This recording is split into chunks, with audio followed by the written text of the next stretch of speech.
এনসিপির তিনটে অপরাধ। নাম্বার 1, সে জুলাইকে কুক্ষিগত করেছে। ঠিক 71-এ মুক্তিযুদ্ধ যেভাবে আওয়ামী লীগ কুক্ষিগত করেছে, এনসিপি জুলাইকে কুক্ষিগত করেছে। মুক্তিযুদ্ধ করেছে সবাই, আবমর, কৃষক, শ্রমিক, জনতা, জনযুদ্ধ। আওয়ামী লীগ এসে বললো আমি যুদ্ধের মালিক, সাথে দিল্লি সংবিধান লিখে দিল দিল্লি, এখানে আর একটা বাকশাল কায়েম করে এটা আওয়ামী লীগের গঠনতন্ত্র তারা বানাই ফেললো।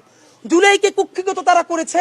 এই জুলাইকে কুক্ষিগত করার কারণে তারা দ্বিতীয় যে কাজটা করেছে, অনেকেই তারা দুর্নীতিগ্রস্ত হয়েছে। দেখেন, আমাদের কলিজা ছিঁড়ে যায় কথাটা বলতে।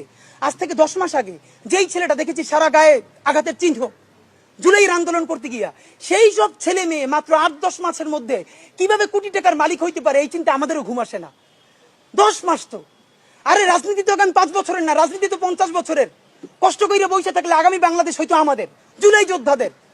এখন তারা যে দুর্নীতি করলো, তারা তো এই সরকার পড়ে যাওয়ার সাথে সাথে কেউ যাবে দুবাই, যারা ফ্ল্যাট কিনছে, হাউজিং এ প্রজেক্ট করছে, ওইখানে ব্যবসা কিনছে, কেউ যাবে বিদেশ, যারা মাস্টারমাইন্ড হইছে।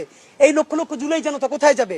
আমাদেরকে যে তোমরা এই জাহান্নামের মধ্যে ফেলাই দেবা, এর দায় কিন্তু ইতিহাসের কাছে দিতে হবে, আল্লাহর কাছে দিতে হবে। নাম্বার 2, আপনাদেরকে বলতে চাই, এই ঐক্য প্রথমত বিনষ্ট করেছে এনসিপি। এই যে জুলাইয়ের বৃহত্তর ঐক্য, কত মনে করে ফেসবুক একটা আছে, আগেও বলছিলাম যে ফেসবুক অ্যাকাউন্ট সব ডক্টর ইউনূসের কাছে জমা থাকবে। মন চাইলে এই পোস্ট দেয়, আধা ঘন্টা পর ডিলিট দেয়, এরপর 3 ঘন্টা পর হিসাবে দুঃখ প্রকাশ করে। ভাই, এটা কি বাচ্চা কাচ্চাদের ওই হান্ডি পাতিল খেলা, যে ঠিক আছে খেলবো না, হারাই ফেরত দাও, একটু পরে এসে আবার ঠিক আছে খেলা শুরু করি? বাবা, তুমি যদি ইমোশনাল হও, তোমার যদি কবি সাহিত্যিক আর্টিস্টিক সেন্সটা বেশি থাকে, তুমি যদি অভিমানী বালক হও, তাহলে তুমি নাটক করবা, সিনেমা করবা, থিয়েটার করবা, আর্ট কালচার করবা। তোমার উপদেষ্টা হওয়ার মতো সিরিয়াস দায়িত্ব কে নিতে বলছে? আমরা যখন এটা সমালোচনা করলাম, তাদের ভাই বন্ধুরা আমাদেরকে কিয়ামত করে সমালোচনা করলো। তখন বললাম, ভাই, তিনি বিদেশ চলে যাবেন, যেই সব ছেলে মেয়েরা তোমরা দেশে আসো, তোমরা দেশে থাকবা, তোমাদেরকে মানুষ ভালোবাসে।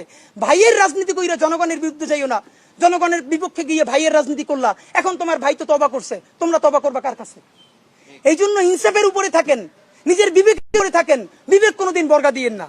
এবং সর্বশেষ, এই যে নিজেদের ক্ষমতাকে কুক্ষিগত করার জন্য বৈষম্য বিরোধী ছাত্র আন্দোলন, সারা বাংলাদেশের যে ফোর্স ছিল সেটাকে নাই করে দেওয়া হলো। এই যে আপনার আজকে এনসিপি, তারা যদি বৈষম্য বিরোধী ছাত্র আন্দোলনটাকে আরো 6 মাসও টিকেই রাখতো, এই বৈশার পক্ষে দাঁড়াই আমরা আওয়ামী লীগ নিষিদ্ধ করতে পারতাম, জুলাইয়ের ঘোষণাপত্র দিতে পারতাম। কারণ এখানে ছাত্র দল ছিল, শিবির ছিল, সবাই মিলে ছিল। তো নিজের ক্ষমতাকে কুক্ষিগত করার জন্য কি করলা? কতক্ষণ শাহবাগের পক্ষে গেলা, বিপক্ষে গেলা, জামাত, হেফাজত, ইসলামপন্থীদের গাইলেইলা, আবার সরি বললা। দেখেন কি আফসোস, আজ থেকে 4 মাস আগে তাদের কি ক্রেজ ছিল, এখন তারা পোস্ত দূরের কথা, রাস্তায় এসে দাঁড়াইলে অর্গানিক 100 লোক পায় না। এই যে তোমাদের সাথে 100 লোক নাই, এটা তো আমাদের জন্য আনন্দদায়ক না, এটা দুঃখ। জুলাই হেরে যাচ্ছে।